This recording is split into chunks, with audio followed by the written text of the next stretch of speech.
Hello friends, ओम श्री गणेशाय नमः। जय श्री कृष्ण। आप सभी का स्वागत है आपके अपने यूट्यूब चैनल पर। फ्रेंड्स, आज हम आपको इस वीडियो में बताने जा रहे हैं साल 2025 की फाल्गुन पूर्णिमा का शुभ मुहूर्त, पूजा विधि, व्रत कथा, महत्व और उपायों के बारे में, साथ ही होलिका दहन के शुभ मुहूर्त के बारे में, और साथ ही हम आपको बताएंगे होली के दौरान पड़ने वाले चंद्र ग्रहण के समय के बारे में।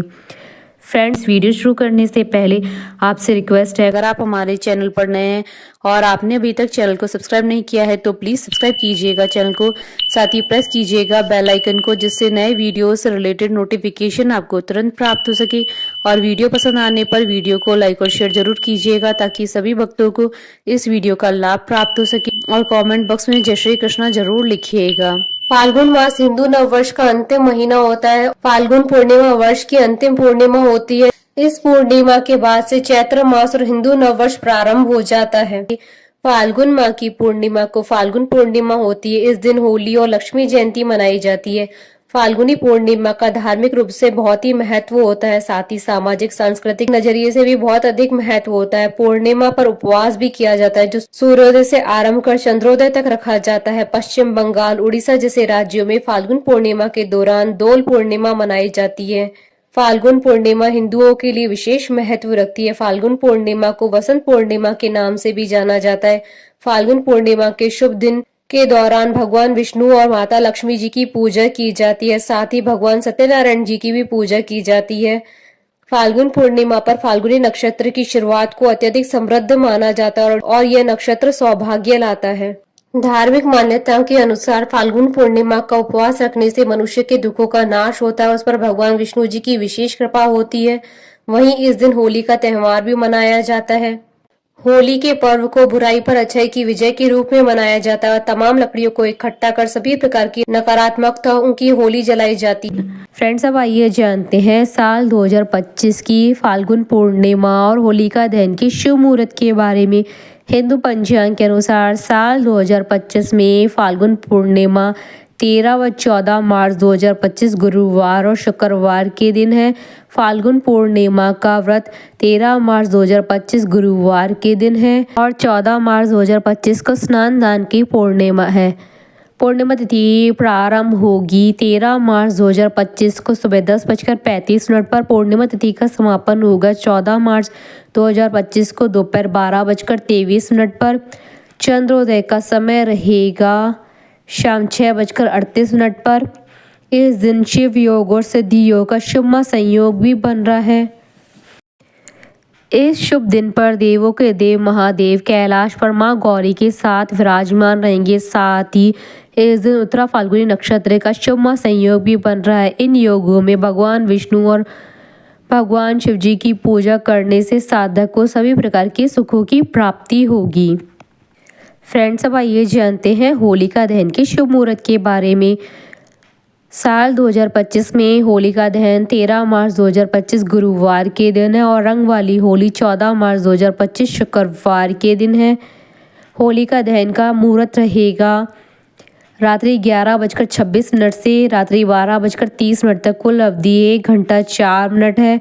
भद्रा भोज का समय रहेगा 13 मार्च 2025 को शाम 6:57 से रात्रि 8:14 तक और भद्रा मुख का समय रहेगा रात्रि 8:14 से रात्रि 10:22 तक। प्रदोष के दौरान होलिका दहन भद्रा के साथ है और 14 मार्च 2025 को चंद्र ग्रहण भी है। चंद्र ग्रहण का प्रारंभ होगा 14 मार्च 2025 को सुबह 10:39 से दोपहर 2:18 तक। साल का पहला चंद्र ग्रहण भारत में नहीं दिखाई देगा, इसलिए इसका सूतक काल भी मान्य नहीं होगा। इसलिए इस चंद्र ग्रहण का असर होली पर भी नहीं पड़ेगा। फ्रेंड्स, अब आप हमारे चैनल पर ज्वाइन बटन को दबाकर हमारे चैनल के मेंबर भी बन सकते हैं। हम हमारे चैनल के मेंबर्स के कमेंट्स को टॉप प्रायोरिटी पर रखकर उनका रिप्लाई करते हैं। फ्रेंड्स, अब आइए जानते हैं फाल्गुन पूर्णिमा की पूजन विधि के बारे में। पूर्णिमा के दिन प्रातः काल किसी पवित्र नदी, सरोवर या कुंड में स्नान करें। उपवास का संकल्प ली। सुबह सूर्योदय से लेकर शाम को चंद्र दर्शन तक उपवास रखे। रात्रि में चंद्रमा की पूजा करनी चाहिए। इस दिन दान, स्नान और भगवान का ध्यान करें। नारद पुराण के अनुसार फाल्गुन पूर्णिमा के दिन होलिका दहन का पूजन किया जाता है। इस दिन भगवान विष्णु के चौथे अवतार भगवान नरसिंह की पूजा की जाती है। पूर्णिमा के दिन प्रातः काल उठकर स्नान आदि के बाद स्वच्छ वस्त्र धारण करने के बाद उत्तर या पूर्व दिशा की ओर मुख करके होलिका का पूजन करना चाहिए। होलिका दहन से पूर्व अपने आसपास पानी की कुछ बूंदें अवश्य छिड़के। इसके बाद गाय के गोबर से होलिका का निर्माण करें।